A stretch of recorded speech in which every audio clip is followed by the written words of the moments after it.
All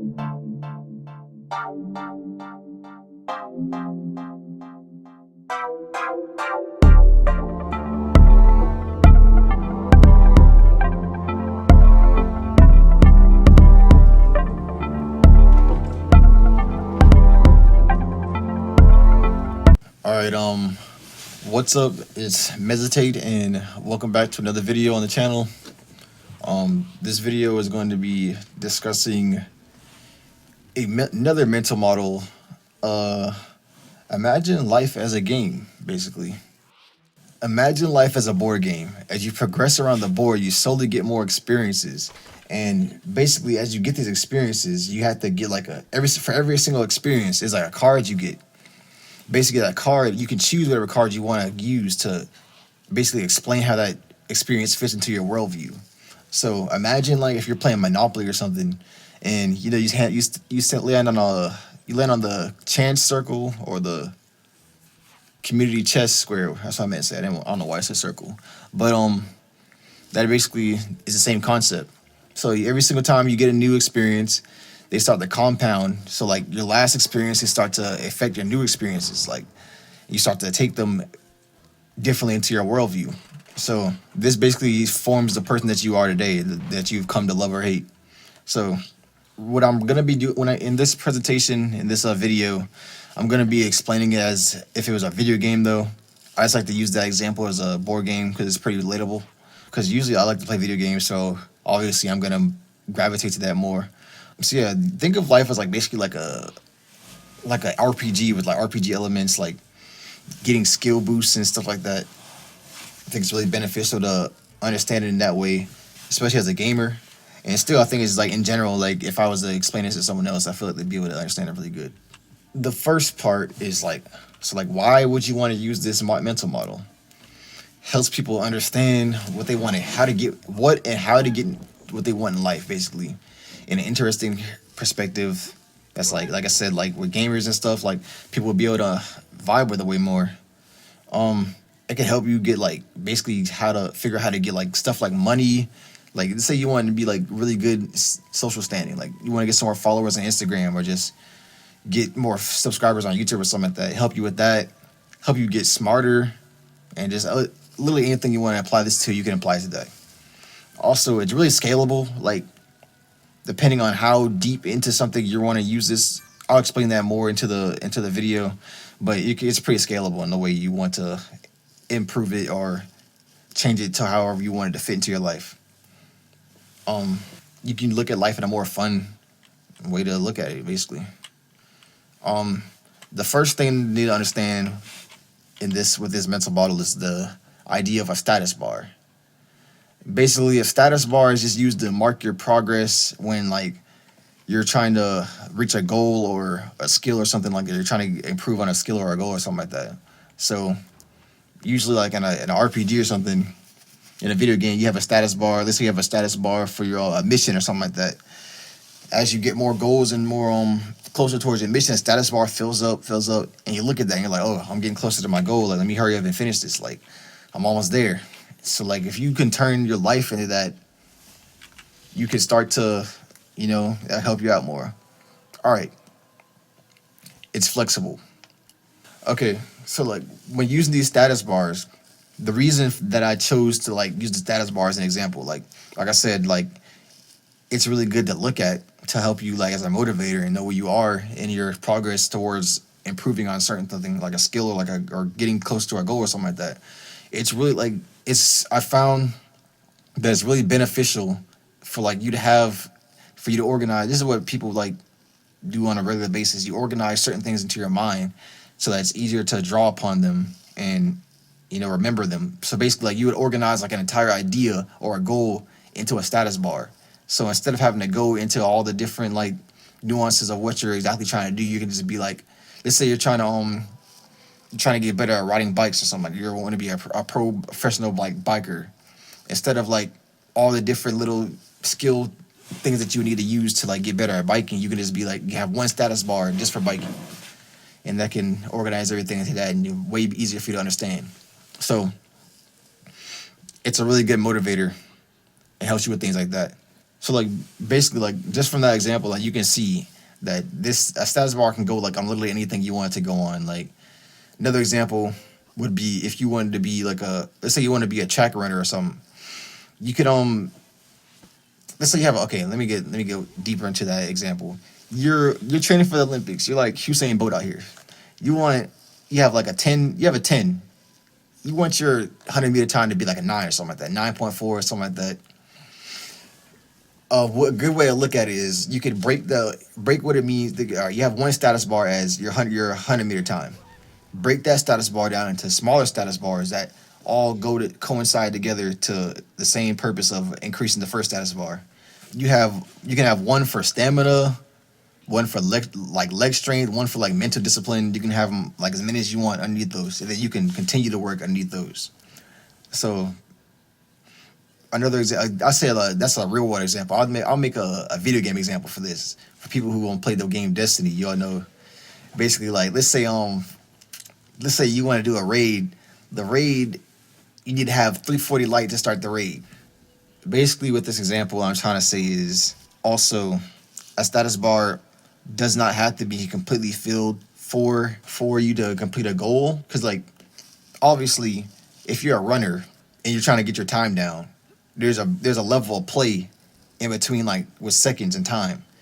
You don't have to fill the status bar all the way up just to get your time lower if that's your goal. So the more filled the status bar is, the closer the lower your time, the faster your time is. So what I was trying to say with this Destiny analogy is that you started at the bottom of the status bar of 340. The more filled the status bar is would be, let's say you need to get to 400 light for you to have a higher chance or the best chance for you to like finish this raid without losing. So the closer the status bar is to completing, the more likelihood of you finishing your goal of finishing the thing. So yeah, that's a good mental visual for anybody.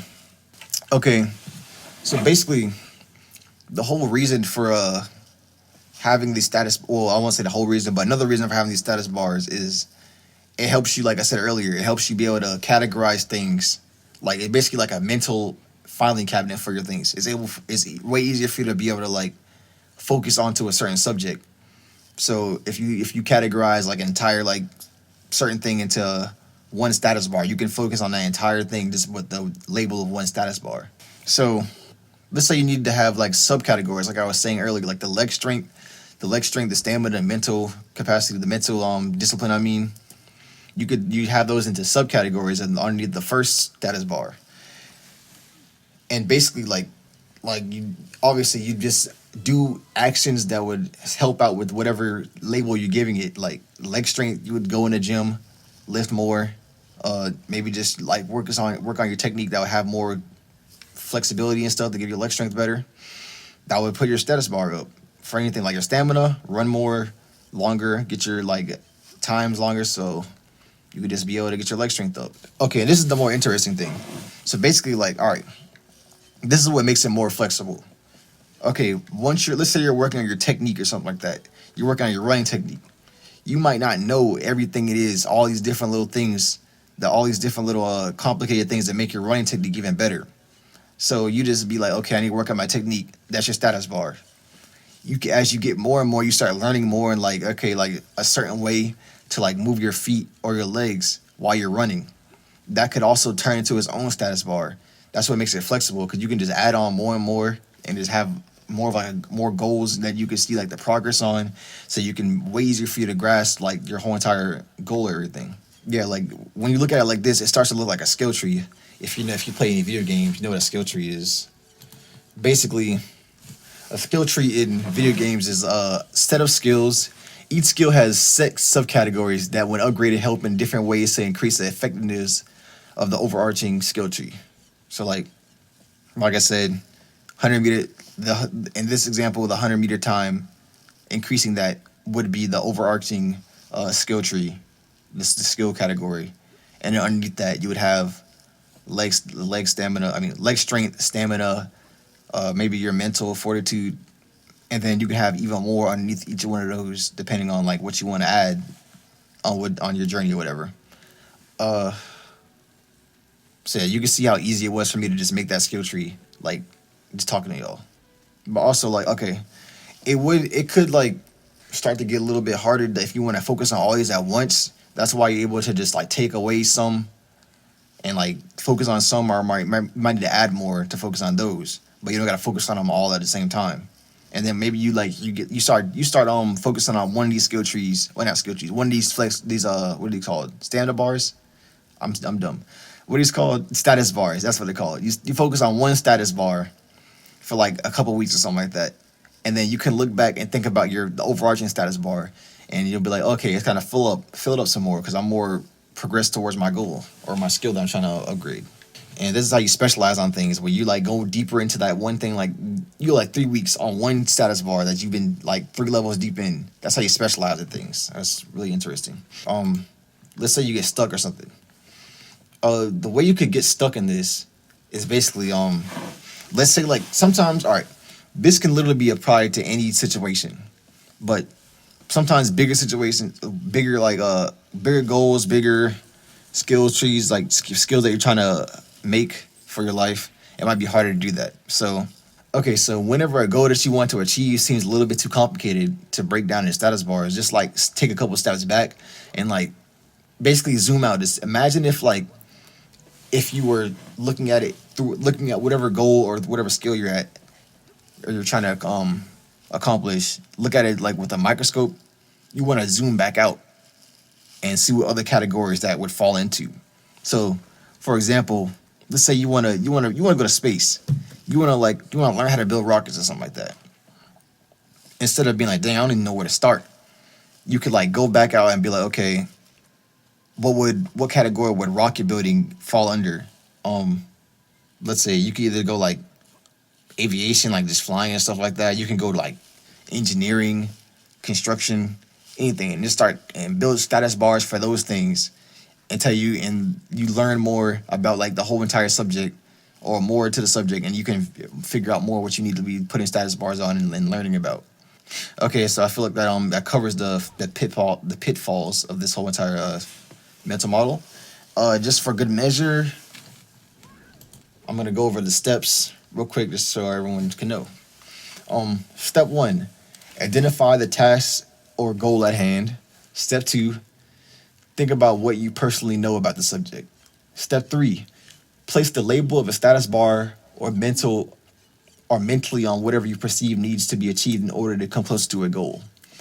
Step four, focus on bettering whatever skills that fall under the umbrella of each status bar. Step five, until completion, always look for opportunities to add status bars or increase and decrease the caps of existing status bars.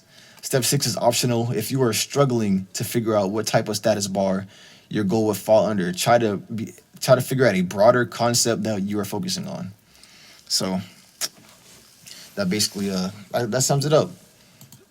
Now it might be a little bit hard, but I think this is it really helps. I'll probably explain it pretty good. So try it out. Try it out if you want to. Maybe this won't work for you. That's okay. Anyway, thanks for this. Thank you for watching this video. Hope it helped out some. I got more coming in the future. Remember, I have a blog. I also talk about these videos in like word form. So if you maybe like either you want to look at both of them at the same time, like you want to go back and forth, like look at what I wrote and look at the video, or whatever. I have that too. Also, thanks for watching.